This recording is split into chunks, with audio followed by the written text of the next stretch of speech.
দাম কেটেছে এই বছর। এক তো পুজোর আগে পুজোর নানা রকম কাজ, ছবির কাজ, প্রমোশনের কাজ এবং ফ্যামিলির সাথে কাটানো, এবং সপ্তমী অষ্টমী থেকে যখন জানতে পারলাম যে বক্স অফিসে দেবী চৌধুরানীর জয় জয়কার, তখন মনে হলো যে ইয়েস, পুজোটা এবার দারুণ কাটছে।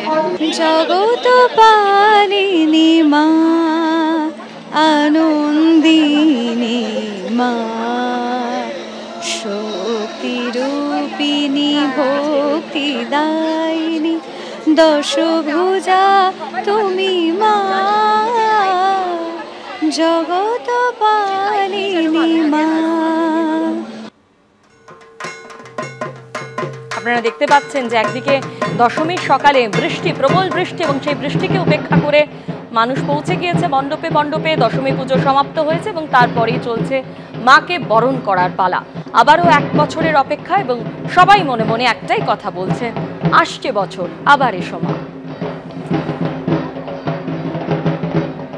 মুদিয়ালি ক্লাবে এবিপি আনন্দের প্রতিনিধি হয়ে ঘুরলেন অভিনেত্রী অপরাজিতা আর্য। সিঁদুর খেললেন, ধামসার তালে মেতে উঠলেন নাচে। দেখে নেব সেই ছবি। আমি মনে করি দুর্গাপুজো দিয়ে আনন্দ শুরু হয় এবং দোল দিয়ে শেষ হয়, সুতরাং সামনে অনেক আনন্দ আছে, এবং আমাদের মন খারাপ হলে কিন্তু মায়েরও মন খারাপ হয়ে যাবে। দিদি একটু দিয়ে সিঁদুর।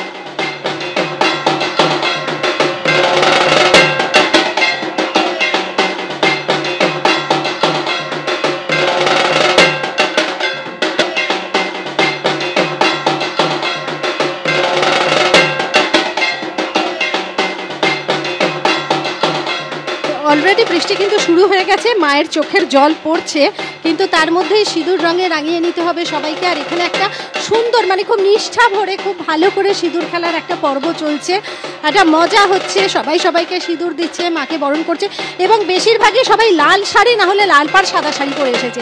আমি যেরকম আজকে লাল শাড়ি পরে এসেছি, সেরকম এখানে সবাই প্রায় লাল শাড়ি এবং লাল পাড় সাদা শাড়ি হয়ে পরে এসেছেন। এখানে দিদিরা বৌদিরা আছেন, সবাই মিলে সেলফি তুলছে, আমার সঙ্গে কেউ তুলছে না।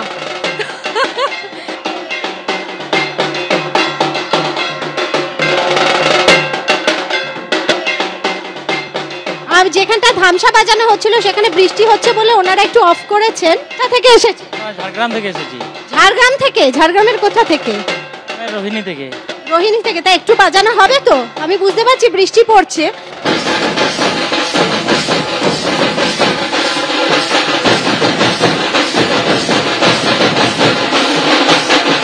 আমি একটু বাজাই, আরো একটু।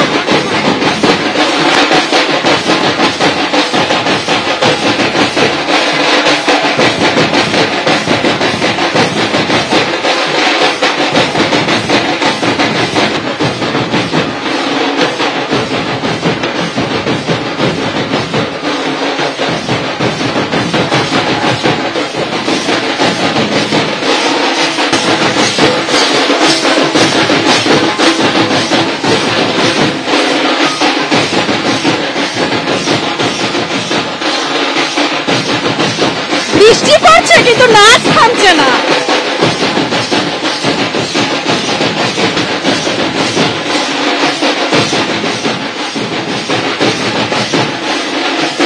আজকে কি এখান থেকে কোথায় বিসর্জন?